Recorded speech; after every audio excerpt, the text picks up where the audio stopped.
Breaking breaking জনতার দরবারে এই মুহূর্তে বেরোলেন অভিষেক বন্দ্যোপাধ্যায়। ইডি দপ্তরে টানা 9 ঘন্টা তিনি ছিলেন। সকাল 11টায় তিনি পৌঁছেছেন।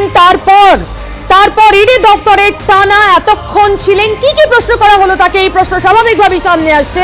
বেশ কিছু নথিতে সই সাবুত করানো হয়েছে তাকে, নথিগুলোই বাকি। এই সমস্ত প্রশ্নের উত্তর আসছে। তবে টানা 9 ঘন্টা পর আজ দিল্লিতে জামনগরে ইডি দপ্তর থেকে বেরোলেন অভিষেক বন্দ্যোপাধ্যায়। ইডি দপ্তর থেকে বেরিয়ে এলেন অভিষেক বন্দ্যোপাধ্যায়। এই মুহূর্তে সব থেকে বড় খবর, আজকে জনতার দরবার শুরু করছি সেই খবর দিয়েই।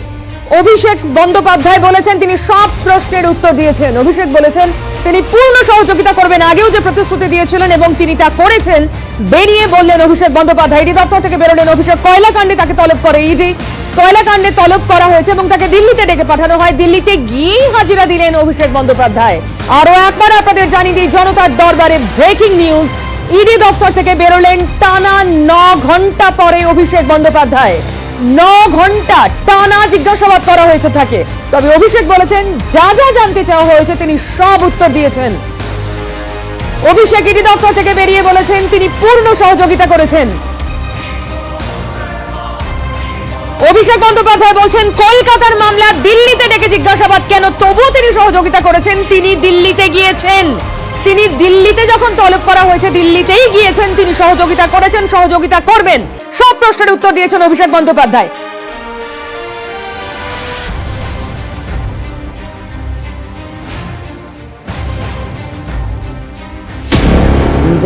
লাইন দিয়ে আছে। কখন বলেছেন? রাতে ভালো ঘুম হয়নি। আছে 20-22-24 ঘন্টা আছে। যত এগোবে তৃণমূলের বিধায়ক সংখ্যা তত বাড়বে, আর বিজেপির বিধায়ক সংখ্যা তত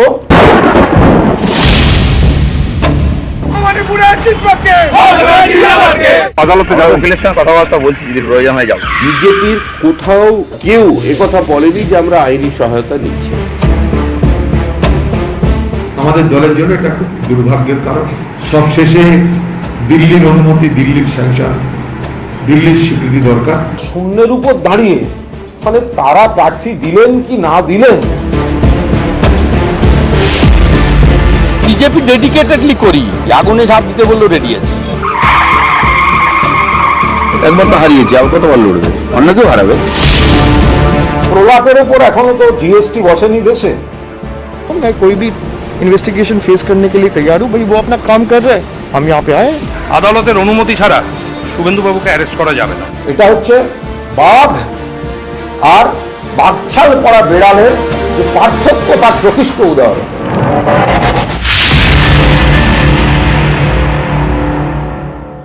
আরো একবার সে ব্রেকিং নিউজ। টানা 9 ঘন্টা পরে ইডি দপ্তর থেকে বেরিয়েছেন অভিষেক বন্দ্যোপাধ্যায়। কি হলো 9 ঘন্টা ধরে? আমাদের প্রতিনিধি নয়াদিল্লি থেকে বলবে। আমার সঙ্গে রয়েছে রাজীব। রাজীব, আপডেট কি? রাজীবের সঙ্গে আমি আবার যোগাযোগ করবো। তবে আপনাদের জানিয়ে দিই অভিষেক বন্দ্যোপাধ্যায় ঢোকার আগে যতটা কনফিডেন্ট ছিলেন, তিনি 9 ঘন্টা ইডির প্রশ্নের মুখোমুখি হওয়ার পরেও ততটাই কনফিডেন্ট। তিনি বেরিয়ে প্রশ্ন তুলেছেন কলকাতার মামলা দিল্লিতে কেন তাকে ডাকা হয়েছে। তবে তিনি সহযোগিতা করে এসেছেন এবং তিনি সহযোগিতা করবেন, এটাই জানিয়েছেন অভিষেক বন্দ্যোপাধ্যায়। সমস্ত প্রশ্নের জবাব দিয়েছেন তিনি, বলেছেন অভিষেক বন্দ্যোপাধ্যায়। আসুন আমরা আজ দেখি অভিষেক বন্দ্যোপাধ্যায়কে যখন ডাকা হলো তখন সিআইডিও কিন্তু ডেকে পাঠিয়েছিল আজ শুভেন্দু অধিকারীকে। আমরা দেখাবো অভিষেকের হাজিরা, আগর হাজির শুভেন্দু। অভিষেক হাজিরা দিলেন এবং কলকাতার মামলায় দিল্লিতে গিয়ে হাজিরা দিলেন, কিন্তু হাজিরা এড়ালেন শুভেন্দু। এরপর রক্ষা কবচ, আদালতে রক্ষা কবচ পেলেন শুভেন্দু অধিকারী। স্থগিতের নির্দেশ দিল তার এফআইআর আদালত। 3 নম্বর, ভবানীপুরে বিজেপির প্রার্থী কে? 4 নম্বর, ভবানীপুরে প্রার্থী দিতে চায় কংগ্রেস। আবার এই নিয়ে আগামীকাল বামেদের বৈঠক। সুতরাং প্রার্থী তরজা ভবানীপুরে আছে। এছাড়াও আমাদের নজরে আজ থাকবে সিবিআই চিঠি দিল জাতীয় মানবাধিকার কমিশনকে। আমি এই সমস্ত বিষয় যেমন নজর রাখবো, তেমনি শুরুতেই আরো একবার দিল্লির সেই খবর। রাজীব আমার সঙ্গে রয়েছে, আমাদের প্রতিনিধি রাজীব। টানা 9 ঘন্টা কি কি প্রশ্ন, কিসের উত্তর দিতে হলো অভিষেককে? রাজীব শুনতে পাচ্ছ? বলো। দেখো, অভিষেক বন্দ্যোপাধ্যায় বেরিয়ে বললেন তাকে যে প্রশ্ন করা হয়েছে তিনি সমস্ত প্রশ্নের উত্তর দিয়েছেন এবং কোথাও বিন্দুমাত্র তার খুঁত বেরোয়নি। এবং তিনি একদম স্পষ্টতই বলেছেন যে রাজনৈতিক উদ্দেশ্য নিয়ে তাকে আজকে হেনস্থা করার জন্য ডাকা হয়েছে। এবং তিনি একটি স্পষ্টতই বলেছেন যে সিবিআই, ইডি সহ যত কেন্দ্রীয় সংস্থা রয়েছে তারা এরকম ভাবে যতবার ডাকুক তিনি যতবার ডাকবেন তিনি ততবার তাদের সম্মুখীন হবেন এবং তাদের বিন্দু মাত্র তার কোনো সংকোচ নেই সিবিআই ইডি এদের সম্মুখীন হতে। এবং এর আজকের যেটাকে হেনস্থা করা হয়েছে সেটি তিনি বলেছেন যে রাজনৈতিক উদ্দেশ্য বাংলায় নির্বাচনে পরাজয়ের পর, বাংলায় নির্বাচনে শোচনীয় পরাজয়ের পর বিজেপি তাদের ক্ষোভ এইভাবে উগরে দিচ্ছে, তাদের যে আক্রোশ এইভাবে উগরে দিচ্ছে। অর্থাৎ রাজনৈতিক প্রতিহিংসার অভিযোগ আরো একবার খুব সজোরে বলেন অভিষেক বন্দ্যোপাধ্যায় 9 ঘন্টা জেরার মুখে বসার পরেও। ছবি কি বলছেন অভিষেক, শুনবো। तो मैंने शुरुआत से पहला दिन से ये कहा है कि कोई भी इन्वेस्टिगेशन तैयार हो। अरे सिगरेट बंद मेरे खिलाफ अगर कोई भी सबूत हो तो ये साबित करे कि 10 पैसा का कोई लेना देना मेरे साथ हुआ है तो आप मुझे फांसी का फंदे पे चढ़ा दो, मैं तैयार हूँ। आज मैं सुबह 11 बजे यहाँ पहुँचा, अभी शाम को 8 बजे 9 घंटा मेरे से लगातार सवाल जवाब किए गए। भाई वो अपना काम कर रहे हैं, मैं सम्मान करता हूँ, ये उनका काम है, उनका हक है। And I have cooperated with them and answered all their questions, given them my written statement to the best of my ability. मैं ये आप सबको कहना चाह रहा हूँ कि आप सबको पता है जो सामने कैमरा के सामने हाथ बढ़ाकर पैसा लेते हुए पकड़ा जाते हैं उनके खिलाफ ये इन्वेस्टिगेटिंग एजेंसीज चुप्पी खान के बैठ जाते हैं, उनके खिलाफ कुछ नहीं करता है क्योंकि वो एक राजनीतिक दल के साथ जुड़ चुका है, इसलिए उनका सारा खून माफ है। अब जो बीजेपी के साथ लड़ता है उनको किसी भी तरीके से हरास करना है। This case has arisen out of Calcutta. I have been summoned to Delhi. I have been asked questions non-stop for the last 8 hours. I don't blame the investigating agencies. It's their work. They are also under pressure to perform. स्वाभाविक है, अंदर क्या बात हुआ वो तो मैं कह नहीं सकता हूँ, लेकिन जिससे भी बीजेपी करवा रहे हैं वो भी खुश नहीं है।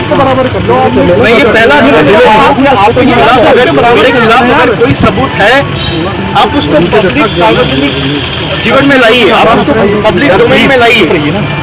दूध का दूध, पानी का पानी।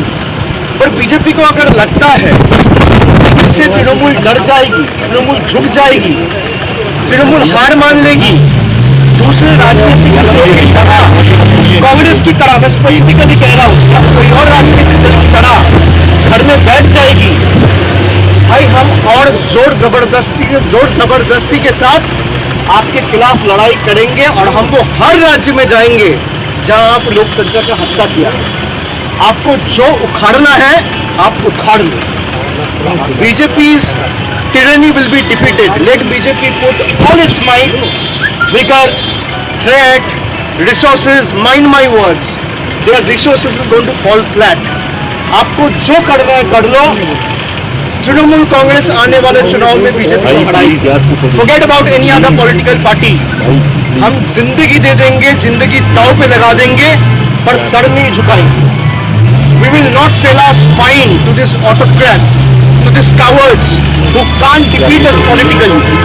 Take my word, we have the fire in our belly and come what may, we will defeat them in 2024.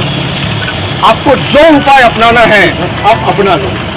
मैं शुरुआत से कह रहा हूं कि राजनीतिक लड़ाई राजनीतिक तरीके से लड़ो। इनकी हिम्मत नहीं है। बंगाल में लड़ाई करने गए, क्या हालत हुआ आपने देखा। जो अमित शाह बड़े बड़े बात करते थे कि मेरा बचपन का अनुभव है 200 सीट पार होगी, भाई 70 में गाड़ी अटक गया। अभी मैं आपको अगर बताऊंगा 25 बीजेपी एमएलए लाइन पे है, हम ले नहीं रहे। और जिनको लगता है कि बीजेपी के एमएलए आ रहे और चुनाव नहीं होगा, मैं आपको ये दिलाता हूँ, आश्वासन दिलाता हूँ, मैं पार्टी का जनरल सेक्रेटरी हूँ। बीजेपी का जो चुनाव होगा, जरूरत पड़ेगा वो इस्तीफा देकर चुनाव लड़ेगा और जीत के आएगा। आपका हिम्मत है तो आप रोको। तृणमूल कांग्रेस हर वो राज्य में जाएगी जहाँ पे भाजपा है और आने वाला दिनों में we will take the BJP head on and defeat them. उनको जो करना है वो कर ले। किसी भी माइकल लाल का अगर हिम्मत है डरा धमका के तृणमूल को रोके तो उसको मैं चुनौती देके जाता हूँ। आप ईडी, सीबीआई, एसएफआई और इनकम टैक्स जो लगाने लगा दो, हम झुकने वाले नहीं है, हम रुकने वाले नहीं है। सर बहुत बहुत शुक्रिया। सर 9 ঘন্টা জোরার মুখে বসার পরে যে কনফিডেন্স এবং বডি ল্যাঙ্গুয়েজ অভিষেক বন্দ্যোপাধ্যায় দেখাচ্ছেন দিল্লিতে দাঁড়িয়ে, বলছেন জো উখাড়না হ্যাঁ উখাড়লো। আসুন আলোচনা করে। এই মুহূর্তে আমার সঙ্গে রয়েছেন বিজেপি নেতা শঙ্কর ঘোষ, রয়েছেন দেবাংশু ভট্টাচার্য তৃণমূল কংগ্রেস নেতা, সন্দীপ আর কংগ্রেস নেতা, পার্থপ্রতিম বিশ্বাস সিপিআইএম নেতা, আমার সঙ্গে রয়েছেন সব্যসাচী চট্টোপাধ্যায় আইনজীবী, এবং রয়েছেন সম্বিত পাল রাজনৈতিক বিশেষজ্ঞ। আমি শুরুতেই শঙ্কর বাবু আপনার কাছে আসি। আপনিও বসে শুনলেন, কার্যত হুঁশিয়ারি দিলেন দিল্লিতে দাঁড়িয়ে অভিষেক।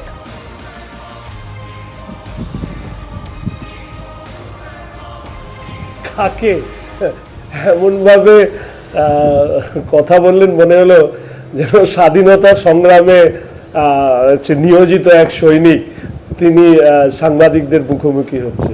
এটা তো খুব লজ্জার যে অভিযোগগুলো উঠেছে, কয়লা, গরু পাচার ইত্যাদি বিভিন্ন প্রশ্নগুলো সামনে এসছে, এবং তৃণমূলের পশ্চিমবঙ্গের দ্বিতীয় সর্বোচ্চ নেতার বিরুদ্ধে এই ধরনের অভিযোগ থাকাটাই তো লজ্জা। এবং এটা আমরা প্রায় প্রত্যেকেই জেনেছি, বা পশ্চিমবঙ্গের মানুষ বা সাংবাদিকরা প্রত্যেকেই জানেন যেভাবে তাদের ব্যাংক অ্যাকাউন্ট থেকে শুরু করে তার প্রাসাদপম বাড়ি, তার ঘনিষ্ঠ সহযোগী তৃণমূল কংগ্রেসের যুব সংগঠনের সম্পাদক বিনয় মিশ্র, তার দেশ থেকে পালিয়ে যাওয়া, পরবর্তী সময় তারই এক আত্মীয়, তার পুলিশ অফিসার। শঙ্করবাবু, আমি একটু ইন্টারাপ্ট করে আপনাকে বলছি, নির্বাচন পূর্ববর্তী পর্যায়ে এই তালিকা তো মুখে মুখে আপনাদের ছোট বড় মেজ কেন্দ্রীয় একদম ব্লক স্তরের নেতাদের মুখে মুখে ঘুরেছে, তারপরেও কিন্তু বেশিরভাগ মানুষের সমর্থন গেছে তৃণমূলের দিকে। এরপরেও এখনো যেটা হচ্ছে, একদম ওখানে দাঁড়িয়ে 9 ঘন্টা জেরার পরে বেরিয়ে অভিষেক বলছেন এটা রাজনৈতিক প্রতিহিংসা। মনে রাখবেন,